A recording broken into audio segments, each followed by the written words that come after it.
In the summer of 1943, a woman named Eleanor in rural Iowa filled 52 baskets of fresh vegetables in a single season, all from a small backyard garden no larger than a rug. And she had never even touched a hoe in her life, not once. My grandmother was the same way. Every morning she walked into the garden with an old roll of newspapers in one hand and a bucket full of onion-peeled scraps from last night's dinner in the other. Along with a sack of dry straw and grass clippings she had asked my grandpa to collect the day before. Neighbors thought she was struggling. 50 years later, I finally understand. She knew how to let the garden do its own work. 17 clever gardening tips, old-fashioned, low effort, no money spent, one grandmother. And the 12th tip. The 12th tip might make you realize that you've been gardening much harder than you ever needed to. Potato towers and old tire rims. Who told you that to have a basket full of potatoes, you must own a vast field or a heavy hoe? My grandmother never dug the soil. She also never had to suffer from a backache. She only had a stack of old tires in a way that people would call eccentric. She placed an old tire on the ground, lined it with a layer of dry straw, and then poured in loose soil. She placed the potato sprouts on top. As the plants grew tall, she stacked a second tire, filling the soil up around the stems, leaving only a few leaves showing at the top.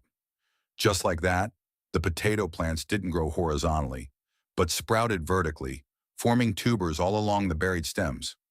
On harvest day, she simply removed each tire like peeling a layered cake, and the potatoes just rolled out clean without a single scratch.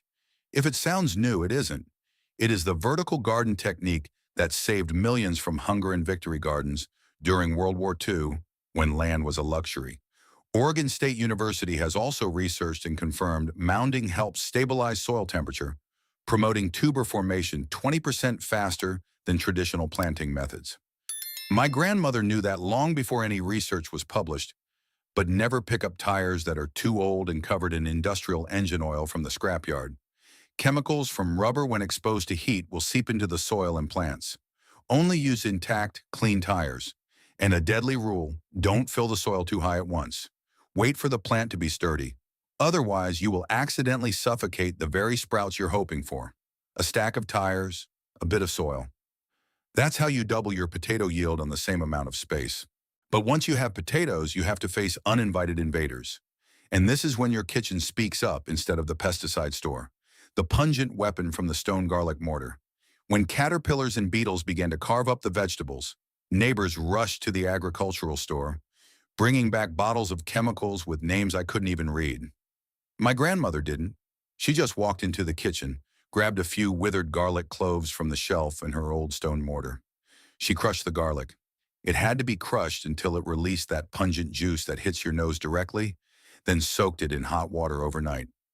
The next morning, she filtered the extract and added a tiny bit of organic soap. She didn't spray poison. She only created a scent barrier that bugs absolutely despise. Here is why it works. The allicin in garlic is not just a natural antibiotic. It is also a powerful insect repellent.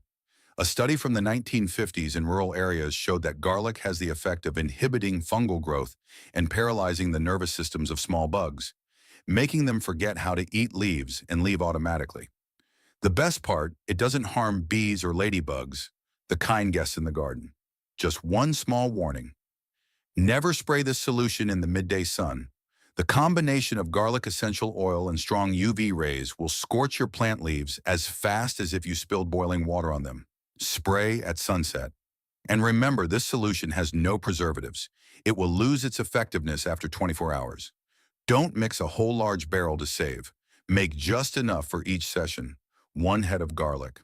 A little patience. You've just chased away pests without harming the bees. But for the pests, you've only won half the battle. There is a formidable enemy of the garden. They aren't afraid of the smell of garlic. They aren't afraid of the sun. And if you think you have to hold a flashlight to hunt each one in the middle of the night, you are mistaken. The plywood board and the trap of laziness. When night falls, slugs and snails begin their grand feast on precious sprouts. If you intend to trudge out to the garden with a flashlight in hand to hunt them down like hot-tempered farmers often do, let Grandma tell you a secret. Slugs don't need to find food, they need to find shelter. And here is how she dealt with them. She would place flat pieces of plywood or a few old logs or cardboard sheets right next to the vegetable beds in the evening. Slugs, being creatures of darkness and moisture, will consider it a perfect five-star hotel to hide from the harsh sun of the following day. Early in the morning, you just need to go out to the garden, flip the board over, and all the enemies are huddled right under there. The rest is just gathering them up. In traditional English gardens of the 19th century, instead of wooden boards, people often use cabbage leaves or old lettuce leaves. They place large withered leaves on the vegetable beds in the afternoon. The next morning, slugs would cling to the underside of these leaves to shelter from the sun. The gardener only needed to collect the leaves and take the slugs away for disposal. But take note, never misuse wooden boards that have been chemically treated or have waterproof paint, as toxins can seep into your soil and vegetables. And this trap is only effective if you check it early in the morning. If forgotten for a few days, slugs can lay eggs right under that board, and you will accidentally turn the trap into a slug farm right in your garden. Gardening is sometimes the art of knowing how to wait instead of chasing. After cleaning up the pests, it's time to be patient for the new sprouts of life. Old newspaper rolls and the cradle of life. Nowadays, people buy shiny black plastic trays at the store, use them once and throw them away, creating tons of waste every season. My grandmother was different. She never bought seedling trays. Every morning before making tea, she would roll old newspapers into small, cute pots. It only takes 2 minutes. You take a glass jar as a mold, wrap a strip of newspaper around it, fold the bottom pot inward to create the base of the pot, and then pull the jar out, fill it with soil, and sow the seeds. By the time the plant is large enough to be moved to the garden, you just place the entire newspaper pot into the ground. The paper will decompose naturally, becoming part of the soil, while the roots just keep growing out without even realizing they've changed homes. This is the no-shock transplanting method that previous generations of farmers applied. It protects the extremely fragile root system of the seedlings, something that any rough handling can cause the plant to become stunted, taking a whole week to recover. Modern studies on sustainable farming, permaculture, have proven that keeping roots in their original surrounding environment helps plants adapt to microorganisms in the new soil twice as fast as traditional transplanting methods. The only rule here is use newspapers printed with soy-based ink instead of the toxic chemical oil-based ink of past decades. And don't bury too many thick layers of paper because it might accidentally prevent roots from piercing through during the early stage. If this post just saved your young plants, hit the like button. Not for me, but for the next gardener who needs to hear this before they use a shovel to dig up young roots. Newspapers are cheap, but if you want to truly understand the life of a plant, you have to look down at the roots. The next tip I call technology from ancient times. It is the key to helping desert gardens survive through the worst droughts. Ola pots, the water heart of the vegetable garden. People today spend millions on complex timers and intricate plastic piping systems all over the garden. My grandmother didn't. She only needed an old clay pot.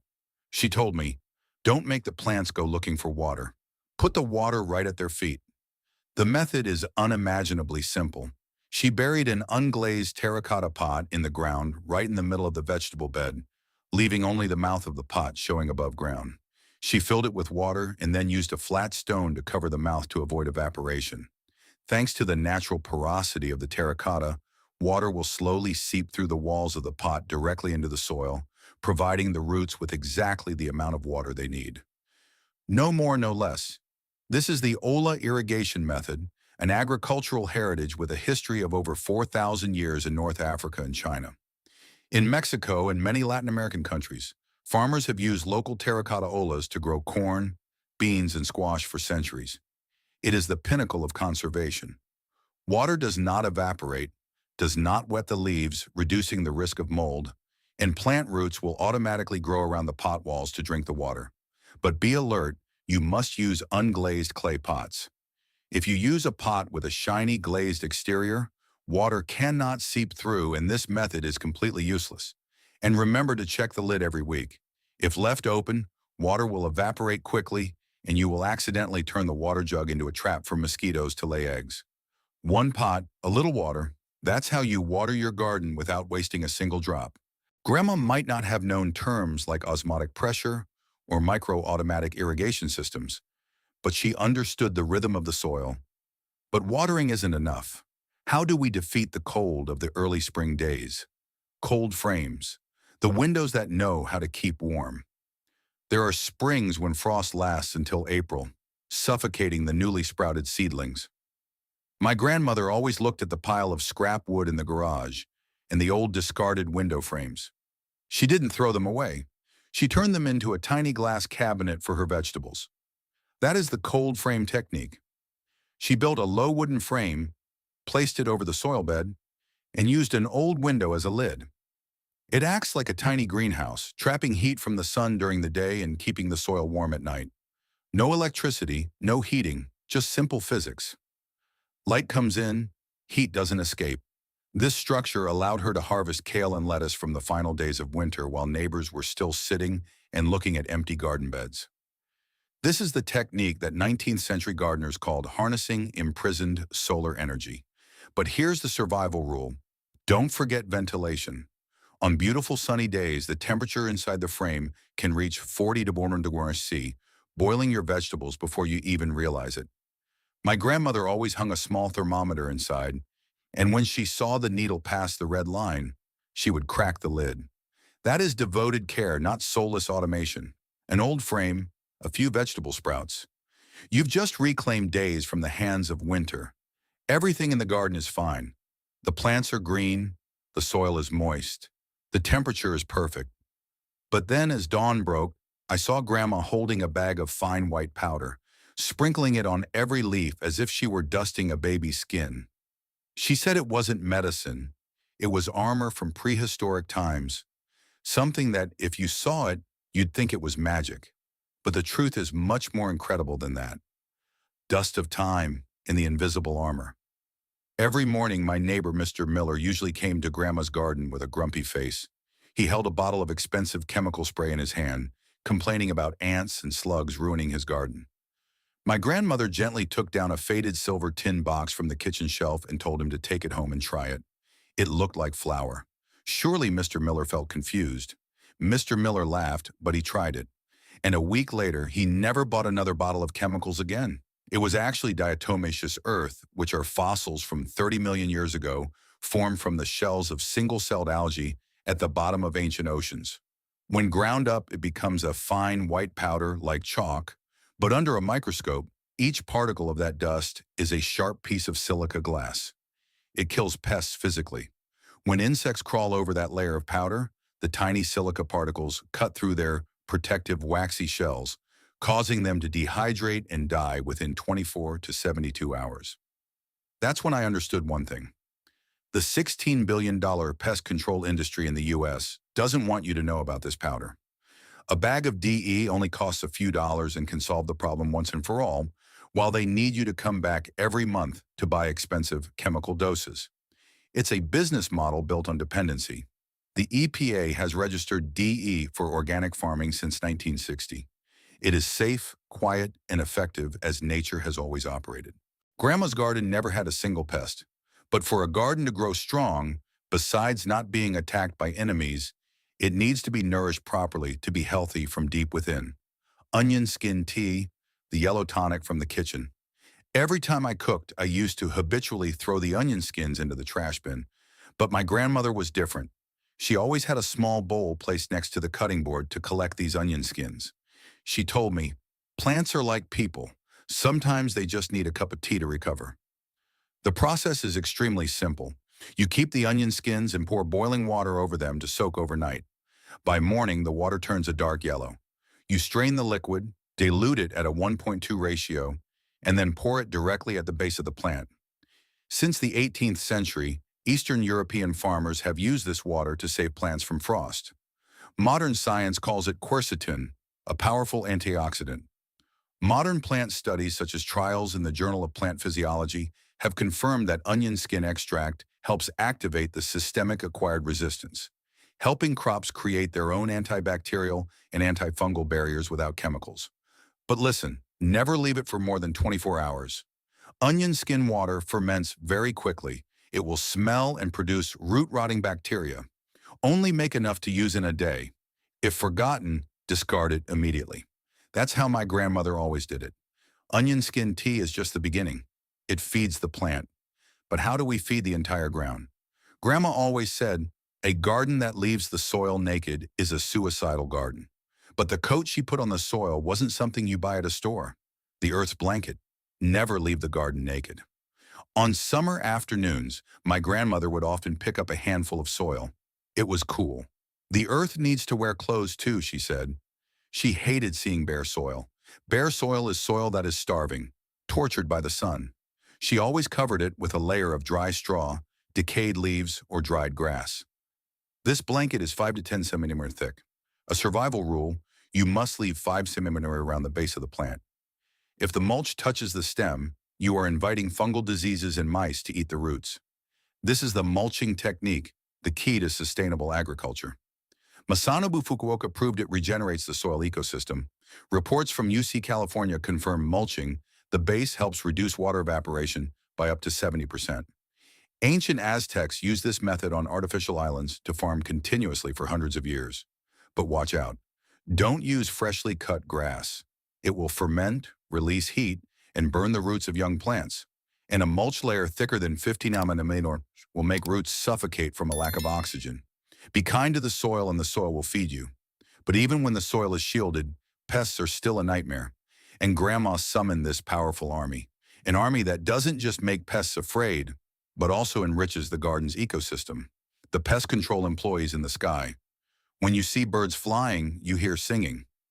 My grandmother saw a patrol army. She never held a spray bottle. She chose to recruit. Every afternoon, she sat quietly on the porch, scattering breadcrumbs, whistling to call sparrows and wrens into the garden. To her, birds were the best gardeners in the world. The method is simpler than you think. She placed a shallow water tray for them to bathe, planted a few berry bushes for them to nest, and absolutely never used chemical pesticides in the garden.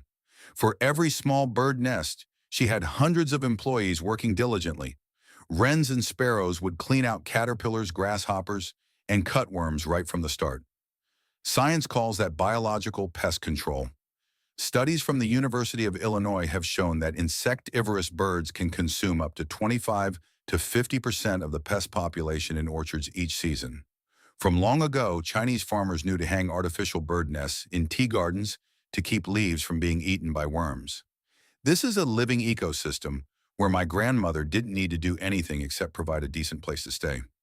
Just take note, never use chemicals in the garden if you want the birds to return. Pesticides seep into pests, then birds eat those pests. Toxins accumulate gradually and will kill your friends.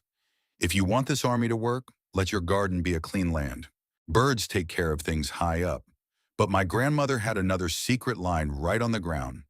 Something everyone considers trash, but she kept like gold. Wood ash, the great treasure from the fireplace. When winter comes, the fireplace in Grandma's house burns bright.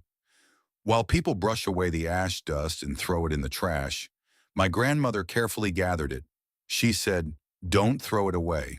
The garden soil needs this." Wood ash is not trash.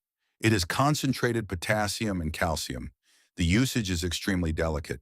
She didn't dump a whole pile of ash in one spot, but sprinkled a thin, even layer around the base of carrots and beets. Ash helps the soil taste sweeter, reduces acidity, provides trace minerals, and creates a barrier to stop slugs from crawling over. Farmers in the old days often called this potash, a universal fertilizer they used for centuries to revive depleted lands. Chemically, wood ash contains a high potassium content that helps plants be sturdy, prevents lodging, and increases resistance. In the history of colonial American agriculture, people even considered wood ash a commodity of equal value to imported fertilizers. Poor soil, acidic clay, all can be improved thanks to this gray powder. But remember carefully, wood ash increases the soil pH. Absolutely do not use it for acid-loving plants like blueberries, azaleas, or tea plants. You will burn them to death. And don't sprinkle too much. Too much ash will burn young roots and cause alkaline shock to the plants. Just a small handful, enough for one season. The ash is applied, the soil is ready, but there is one most persistent enemy that even my grandmother couldn't sit and pull one by one. You will be surprised to know that my grandmother destroyed an entire field of grass without spending a drop of herbicide or a drop of sweat. The secret lies right in your trash bin, in the cardboard boxes that you usually throw away every day. And now, the thing I promised you from the very beginning. Tip number 12, the cardboard hack, a peaceful death for weeds. My grandmother hated digging. When she turned 80, the shovel became the enemy. She said, digging is destroying the home of the earthworms. But what vegetable garden doesn't have weeds? She didn't want to use herbicides, but the weeds just kept growing everywhere. She went home, drank a cup of tea, and then stopped by the grocery store to ask for old cardboard boxes. She didn't buy a tiller.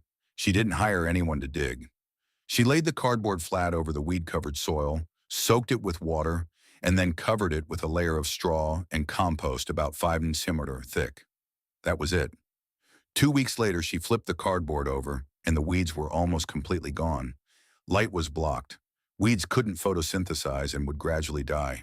Cardboard decomposes slowly, attracting earthworms, helping to loosen the soil without ever needing to touch a shovel. Modern sustainable agriculture calls this the no-till technique. It preserves the microbial structure, which is the natural nutrient filter for plants. When cardboard rots, it becomes food for the soil. This method became famous in the 1950s thanks to Ruth Stout, an American gardener who challenged the entire agricultural industry of the time by declaring she had never held a hoe in her life. Later, permaculture pioneers like Bill Mollison and David Holmgren systematized it into the sheet mulching technique, considering it the most effective way to regenerate soil instead of overusing chemical fertilizers. But remember carefully, you must peel off all plastic tape, shiny labels, or metal staples. Those things do not decompose and will contaminate your garden. If you use cardboard printed with colorful glossy ink, be careful of the chemicals in the ink.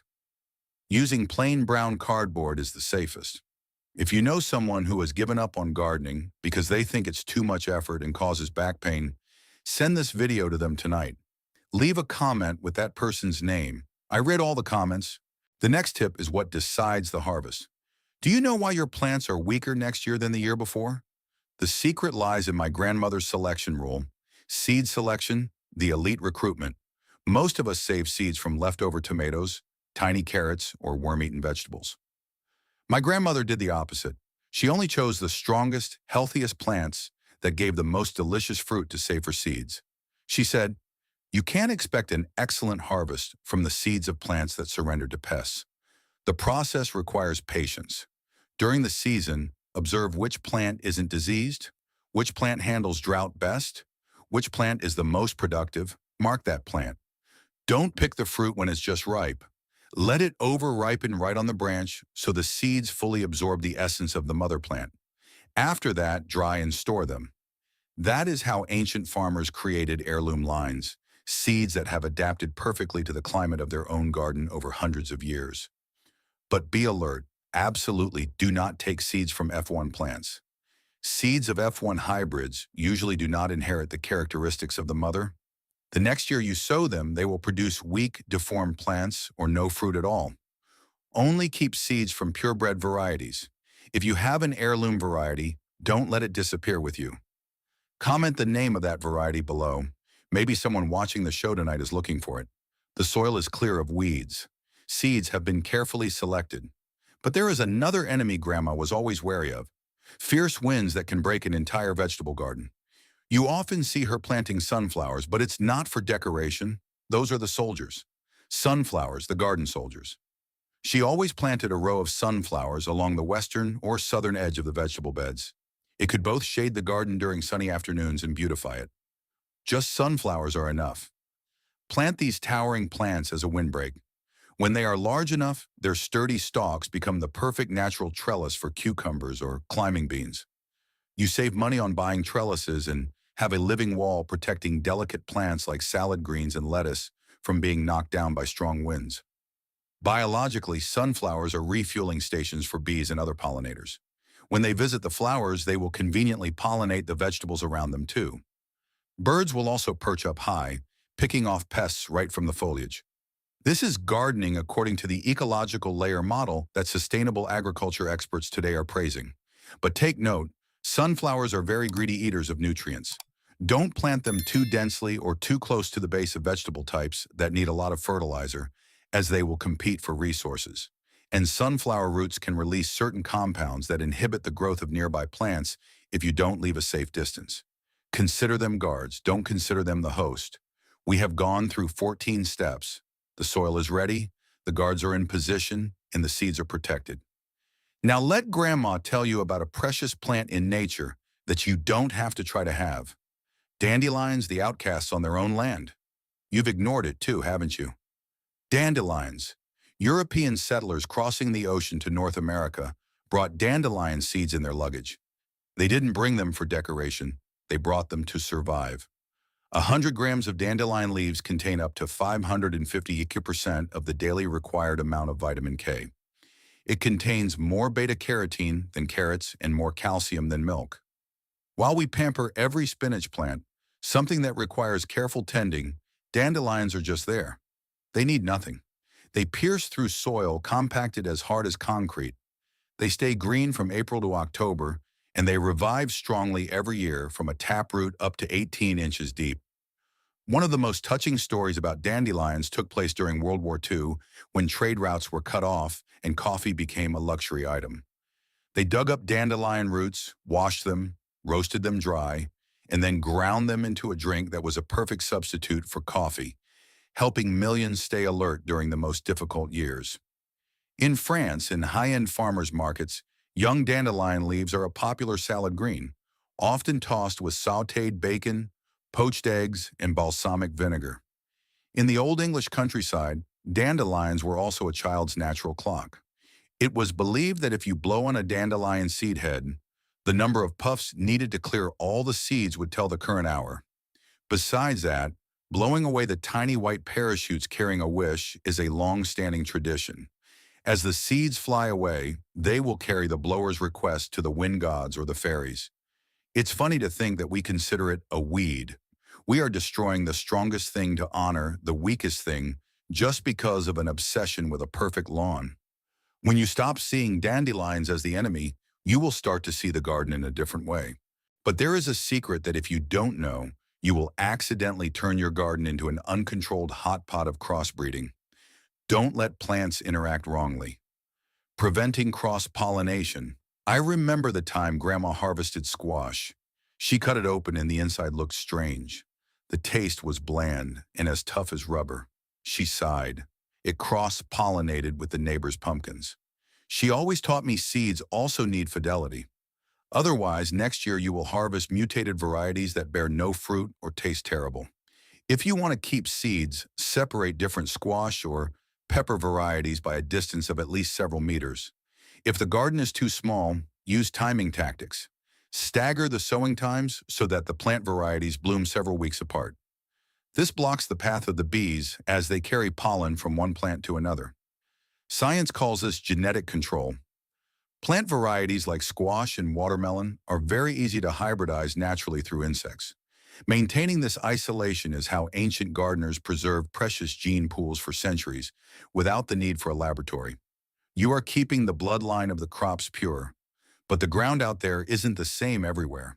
Have you ever wondered why the same tomato variety planted here produces lots of fruit, but just a few steps away stunted? The secret lies in what my grandmother called the breath of the soil, treasure in envelopes, the art of seed storage. To my grandmother, seeds weren't something to be thrown around carelessly. They were savings. She kept them in old paper envelopes, labeled them neatly, and then arranged them orderly in a tin box. Don't use plastic bags. Seeds also need to breathe, child. The method is simple. Clean the seeds, dry them thoroughly in the shade, and then put them in paper envelopes. Don't use plastic. Trapped moisture will cause seeds to mold immediately. Store them in a dark, dry, cool place like a basement or a kitchen cupboard. Thousands of years ago, Egyptians used terracotta jars for storage. And today, the whole world is using the Svalbard seed vault with the same principle. Dry, dark, cold. That is the formula for longevity. But listen, moisture and temperature are the two killers of seeds. If not dried thoroughly, they will rot. If stored in a place that is too hot, the seed embryo will die. Don't be lazy and seal them up quickly while the seeds are still damp. An entire harvest for next year depends on your meticulousness today. So that's it. From the carefully stored seeds to choosing the plant locations, everything is ready. Now you understand why Eleanor could harvest 52 full baskets of fresh vegetables from her tiny garden? It wasn't magic. She and my grandmother lived by the same principle. Waste nothing. They looked at an onion skin, a newspaper, or an old window frame and saw an opportunity instead of trash. These 17 tips aren't just for growing vegetables. They are a vow. When you lay that cardboard down or water that old pot, you're shaking hands with history, with those who overcame the most difficult times with patience. Those women of the past didn't learn these things overnight. They learned through every slow summer. If this video reminds you of someone, a grandmother, a mother, or an old neighbor, please leave their name in the comments. They are wise gardeners who truly deserve to be honored. And next week, I will reveal exactly what kind of vegetables Eleanor grew. Don't take this lightly because there's a type you need to plant right in this May. The notes are still in the old notebook on my kitchen shelf. Subscribe so you don't miss out. The garden is waiting for you. And somewhere our grandmother is smiling, waiting for you to step out into the soil. If these stories have changed the way you look at the weeds in your yard, please subscribe and like the channel. We are unearthing the history they tried to bury. Let's plant the future together. The next treasure will be open soon.